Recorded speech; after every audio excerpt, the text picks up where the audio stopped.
Black Ops 2 gun comparison, where I shoot a gun in Black Ops 2, then shoot the same gun in real life. This episode's gun is one of my favorite battle rifles, known as the right arm of the free world, the FAL. Let's get the sound comparison out of the way. Real life sound on the left, in-game sound on the right.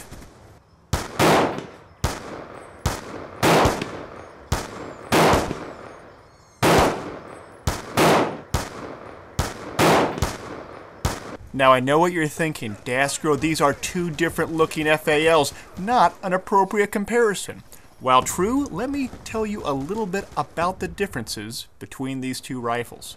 The FAL in Black Ops 2 is a DSA incorporated SA58 OSW, which is typically a FAL short-barreled rifle. Based in Illinois, DSA Inc. is the premier manufacturer of FN FALs in the US. Several years back, DSA Inc. arranged a deal with Austria to purchase not only the surplus STG-58 FALs they had in their military, but also the production tooling, giving them the ability to produce their own FALs here in the United States. Oh yeah, Austria used FALs along with nearly every military out there who had good terms with NATO countries. Here's a couple of them. Alright, back to the gun in game. The SA58 OSW is essentially a cut-down FAL. It has a smaller handguard, which means a shorter gas system and shorter operating rod. Usually these OSWs sport a 11-inch or 13-inch barrel. In the game it looks closer to 15 inches, but that's okay. You could conceivably re-barrel an OSW with a 15-inch one. We'll let that one slide.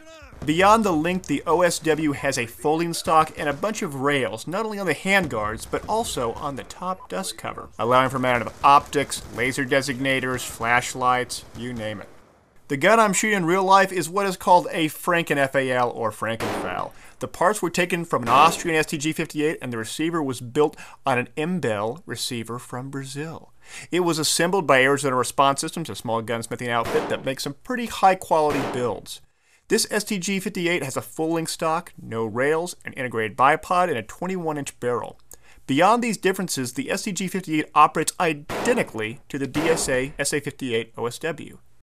Now let's get into how the Black Ops 2 gun stacks up to its real-life counterpart by talking about the aesthetics, the mechanics, and the handling. On the aesthetics, Treyarch got it right. The SA58 OSW is a gun that exists in real life, and the looks of it in-game is spot on to what the SA58 OSW looks like today. I give the aesthetics a 5 out of 5. On the mechanics front, not as good. The first issue is the fire selector animation. When switching from semi to full, the in-game animation shows a thumb moving up over the selector switch, but the selector switch itself doesn't actually move. I don't like that. Then finally there's the issue of rate of fire. In the game it's around 500 rounds per minute, whereas in real life it's closer to 600 or 700, depending on the variant you're talking about. While none of these are huge deals in themselves, together I have to say I give the mechanics a 3 out of 5.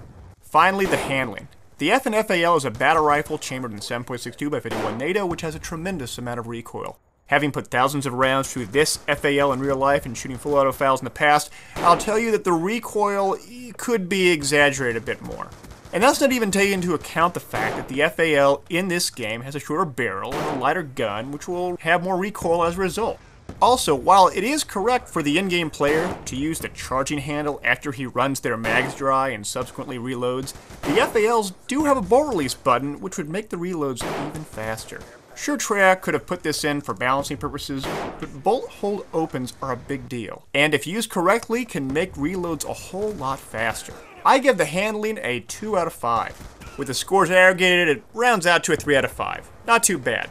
I'll be doing more gun comparisons in both Black Ops 2 and a variety of other games. So thanks for watching, and come back later for even more.